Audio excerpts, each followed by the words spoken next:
Salut, bonjour à tous. Aujourd'hui, on se retrouve pour un autre épisode de Kaifuku Jutsushi no Yari Naoshi. Épisode 3. Yeah! Et cette fois-ci, j'ai un petit texte.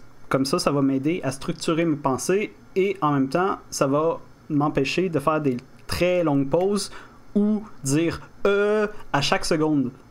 Et c'est une chose que j'ai l'habitude de faire parce que je cherche mes mots en permanence, parce que je pense en français et en anglais. C'est horrible.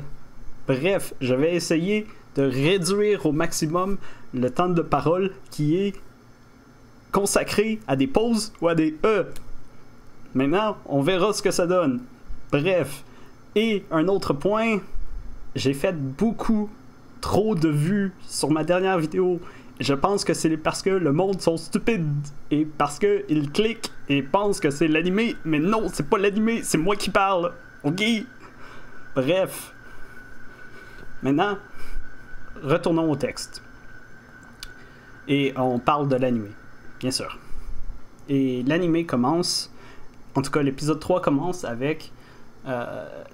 bordel. Qu'est-ce qu'il a fait précédemment? Donc, c'est-à-dire le chef de la garde qui tue la princesse. Chose qui est assez stupide parce que franchement, t'as 4 cadavres et il y a 3 des cadavres. Non, attends, ouais, c'est ça. T'as pas 4 cadavres, t'as 3 cadavres. Et t'as ces 3 cadavres-là qui sont coupés en deux, ok? Je sais pas.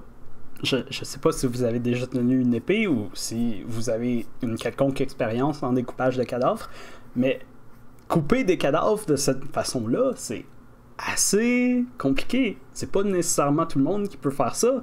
Et le problème, c'est que la princesse est coupée en morceaux comme ça, mais aussi le dude qui est accusé d'avoir fait ça. Et franchement, n'importe qui regarde la scène, qui voit du sang partout, puis qu'il y a des cadavres coupés, il va pas dire « Oh, la personne qui est également découpée est responsable de ça. » Il va se dire « Il y a quelqu'un qui est rentré dans cette chambre-là, qui a découpé tout le monde, puis il y a un tueur en liberté. » Du moins, c'est ce que je pense. C'est ce qui s'est passé, non? Je sais pas. Est-ce que c'est moi qui panique pour rien? Bref.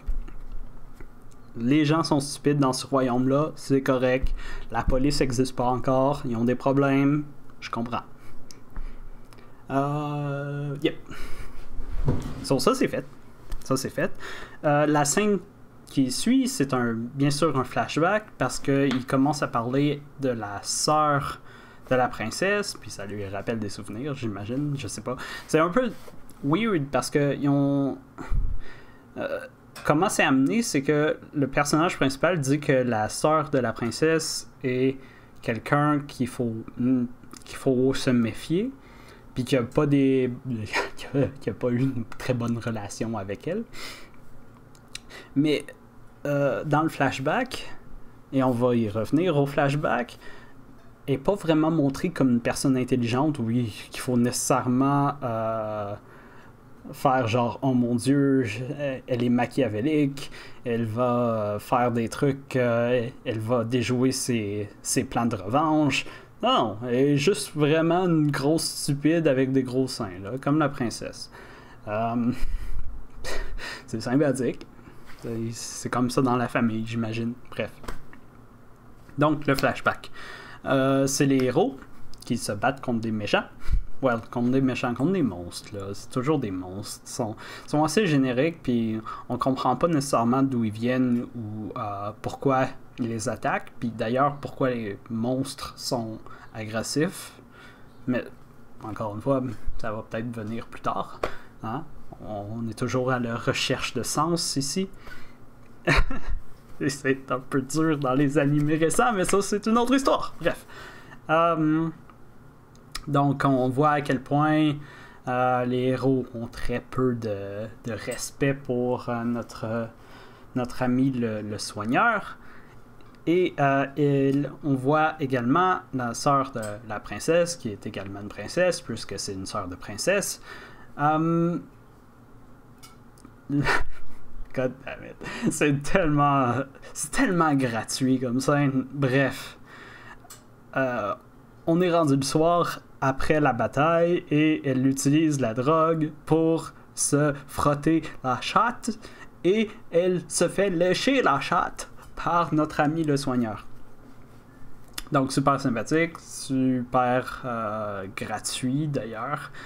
Et franchement, j'ai jamais trop compris c'est quoi le délire avec ça, ok?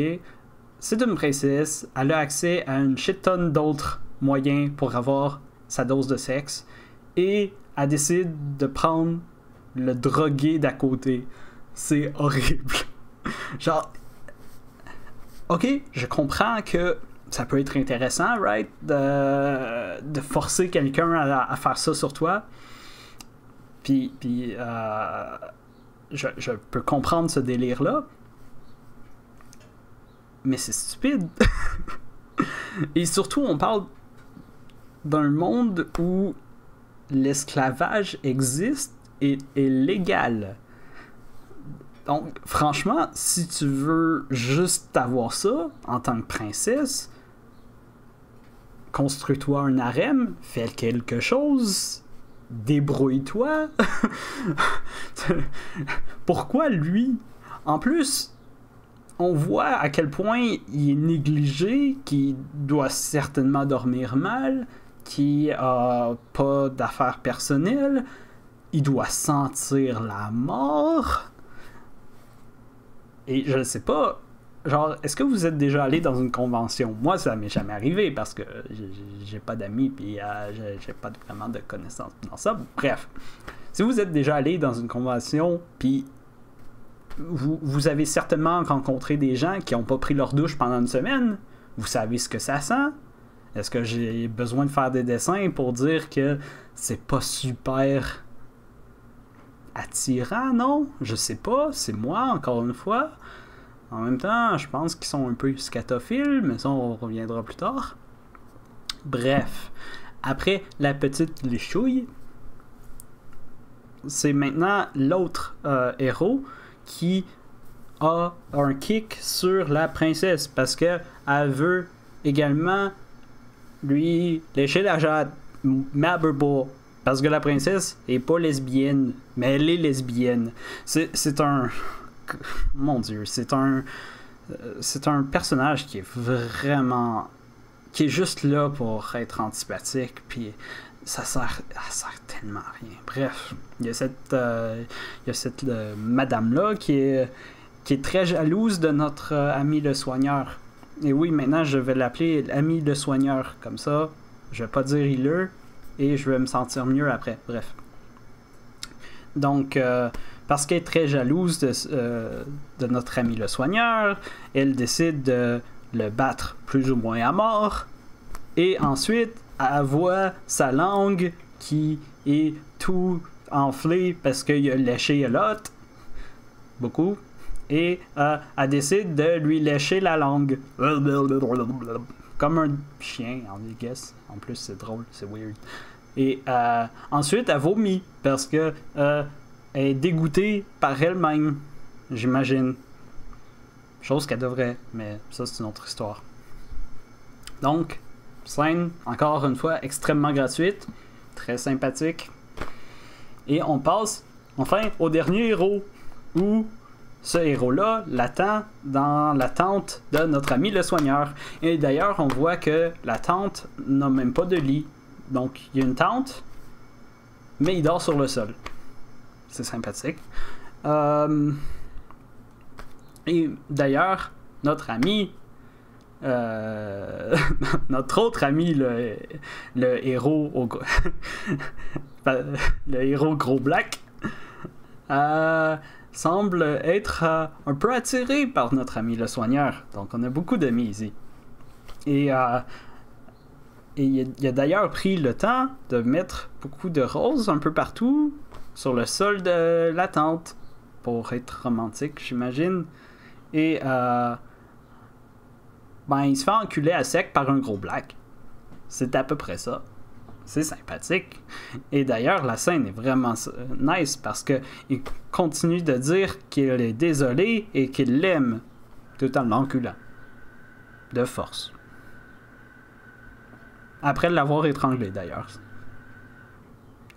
Bref, est-ce que j'ai déjà mentionné que ces scènes-là sont gratuites et qu'ils ont un peu moins de pertinence dans l'histoire de l'anime parce que, ben, on les a déjà vus. On sait qu'il a été maltraité, on n'a pas besoin de le revoir. Genre, je sais que ces scènes-là sont faites pour que dans le futur, quand il va prendre sa revanche sur eux spécifiquement, ces 3 héros-là, et la sœur de la princesse, accessoirement, qu'il y ait une raison. Mais on n'avait pas nécessairement besoin d'une autre raison, puis bref. Puis, comme je l'ai mentionné également, genre le dude doit sentir super pas bon. Je sais pas pourquoi ils sont tous après lui. Il est pas si beau que ça. Il est assez jeune aussi. Genre, me semble que quand tu as accès à des esclaves sexuels, tu vas juste prendre le gars musclé, non? De 20 ans. Bronzé au soleil, je sais pas, avec de l'huile. Peu importe. Si tu veux vraiment un esclave, remarque, parce que t'es pas obligé d'aller vers l'esclavage immédiatement. Surtout quand t'es une princesse ou un héros, ou peu importe. Parce que, surtout, les héros, comme notre ami le soigneur l'a mentionné, tout le monde est après eux pour avoir leur sperme, pour peu importe la raison. Donc ça veut dire qu'ils doivent avoir quand même suffisamment de sexe, non? Donc c'est pas justifié, c'est juste pour être méchant. Ou peu importe, parce que il me semble que tu violes pas quelqu'un juste parce que t'es méchant, mais ça c'est une autre histoire. Genre tu le bats, tu le tortures, tu le drogues, bien sûr. Mais tu le violes pas pour être méchant, du moins. C'est vrai que ça serait drôle. Mais c'est une autre histoire que je veux pas débattre présentement. Je veux finir ma review de l'anime. Bref. Après tout ça, on retourne au présent et là, en fait, on rentre vraiment dans l'exposition de l'anime, chose qui est un peu plus intéressant, mais qui fait tout autant de sens. Dans le sens où ils sont en train de visiter une ville qui a pas la peste, mais qui est contaminée. Donc, ces puits sont contaminés par des cadavres de monstres. Et cette pollution-là rend les gens malades. Et suffisamment malades pour répandre une certaine forme de virus, j'imagine. Je sais pas exactement quelle sorte de maladie c'est, mais en tout cas, le monde tousse puis ils se sentent pas bien.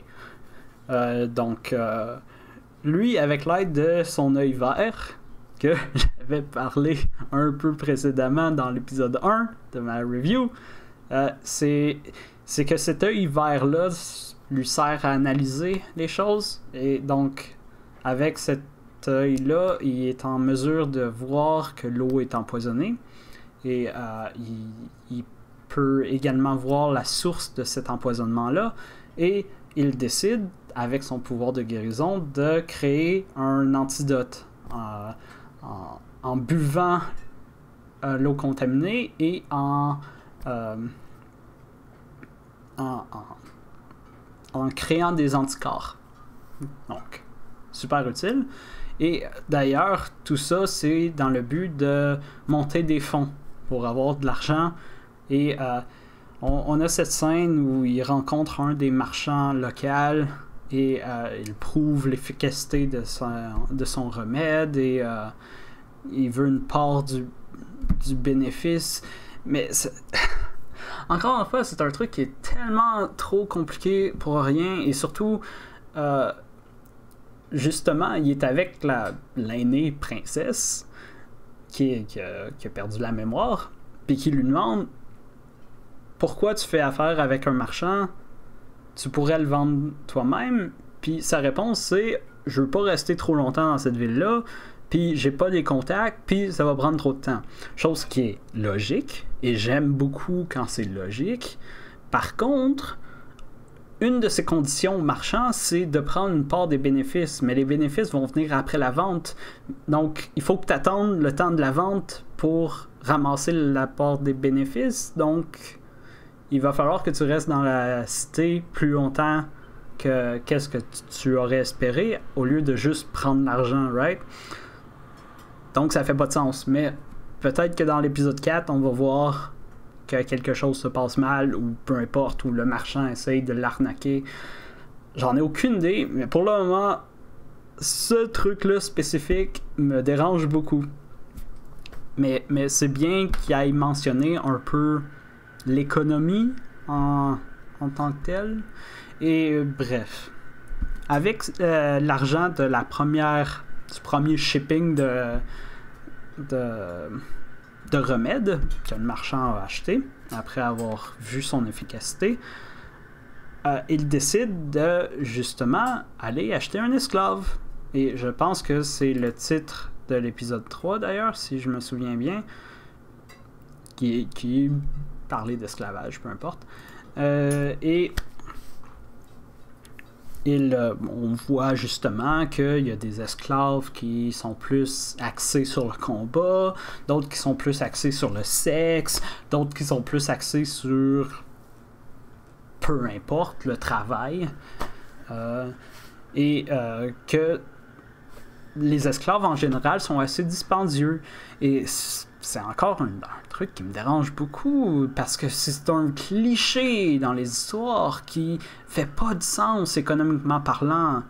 Genre, si t'es assez avancé technologiquement parlant et que les esclaves ont une valeur marchande, tu vas faire tout ce qui est en ton pouvoir pour bien les traiter, pour qu'ils restent en santé et qu'ils restent qui gardent leur qualité de produit pour les vendre, bien sûr. Donc, c'est assez dérangeant de voir ça à chaque fois dans ces histoires-là, toute la maltraitance. Parce que je pense que ça vient un peu d'une idée reçue où tous les esclaves sont nécessairement maltraités de base, parce que l'esclavagisme, c'est pas bien, right? Mais c'est plus compliqué que ça, right? Surtout si tu penses en tant que vendeur, en tant que vendeur d'esclaves, tu vois ça comme de la marchandise, donc c'est dans ton intérêt d'avoir de la bonne qualité et une bonne réputation. Et pour garder ça, il faut que tu prennes soin de l'environnement, de qu'est-ce qu'il mange, de où il dort. Si ce sont des esclaves qui sont là pour des travaux manuels ou des travaux ou pour la guerre, ben il faut que tu les entraînes, il faut que tu les gardes en forme. Puis tu peux pas faire ça si tu les enfermes dans un cachot avec juste de l'eau pour manger, puis sans lit, right? Bref. Parce que un bon exemple de ça, c'est les gladiateurs à l'époque romaine. Genre, tu prends soin de ton gladiateur. Il est là pour travailler pour toi. Puis il peut même gagner de l'argent, puis il peut même gagner sa liberté. C'est pas tous les gladiateurs qui sont esclaves, by the way, mais ça, c'est une autre histoire qu'il n'y a pas vraiment... Bref, ok? Mais c'est l'époque médiévale. Alors que, je sais pas. C'est quelque chose qu'il faut mentionner, parce que c'est justement ça qu'on voit dans l'anime. Des esclaves qui dorment dans une cave humide, puis qui ont rien à manger, puis qui ont même pas d'habits, puis bref. Et qu'il y en a qui sont malades d'ailleurs. J'imagine qu'il n'y a pas trop de médecins dans le coin. C'est un peu agaçant. Mais bon, je suis pas esclave, donc c'est bien. Et pour finir avec tout ça, il montre qu'il y a une shit tonne d'argent parce qu'il vient de vendre ses remèdes. Donc le marchand lui montre qu'est-ce qu'il y a à vendre. Et il il entend que certains esclaves sont malades, donc il veut également les voir. Et avec son pouvoir d'analyse, il peut voir que l'une des esclaves est extrêmement violente parce qu'elle veut prendre sa revanche sur le monde qui l'ont persécuté.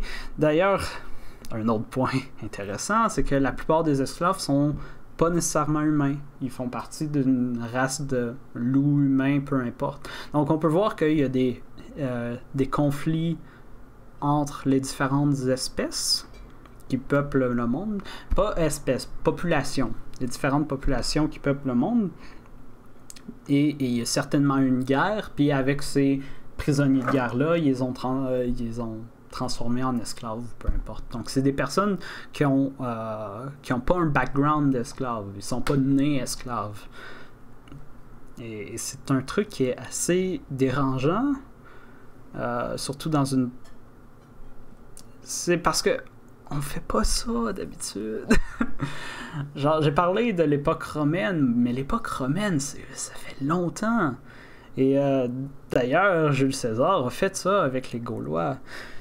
Il y en a transformé en esclaves, genre 1 million, un truc de même. Mais le système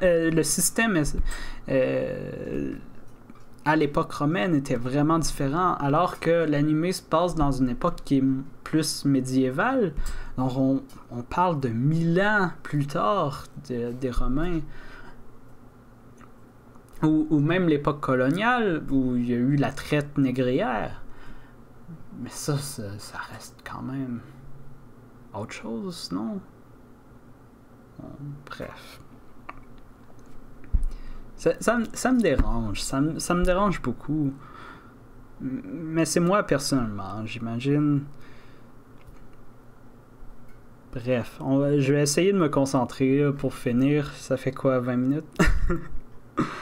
22. Donc, il finit par acheter cet esclave-là et l'anime se termine justement avec ça. C'est...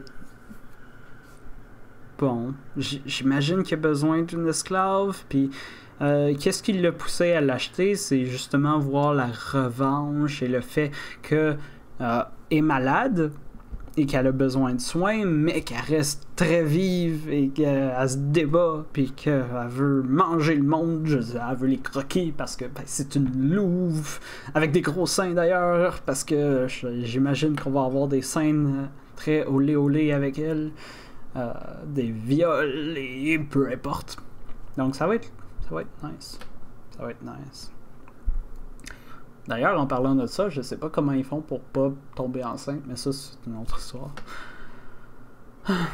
So, c'est un épisode 3 qui est assez décevant, dans le sens où c'est assez gratuit, en fait, puis ça ajoute pas grand-chose à ce qu'on a vu dans les 2 précédents épisodes, qui, je pense, réussissent beaucoup mieux à justifier sa violence, mais également... construire l'univers. Mais bon, peut-être que j'analyse un peu trop. Donc oui, j'ai peur pour la suite, mais on verra. J'ai pas nécessairement confiance, mais j'espère pouvoir voir un anime qui est en mesure de réussir dans qu'est-ce qu'il entreprend. Pour une fois, parce que franchement, surtout 2020, c'était pas si bon en termes d'anime. Je pense que je pourrais en reparler dans une autre vidéo. Si ça m'intéresse d'ailleurs, ça c'est une autre histoire, mais bref. C'est terminé. On se revoit pour l'épisode 4. Et j'espère qu'il y aura moins de personnes qui vont cliquer sur cette vidéo-là parce que, franchement, c'est juste moi qui parle. Hein. C'est vraiment pas l'anime. C'est pas censé être l'anime également. Mais on verra, là. Bref. Bonne journée à tous.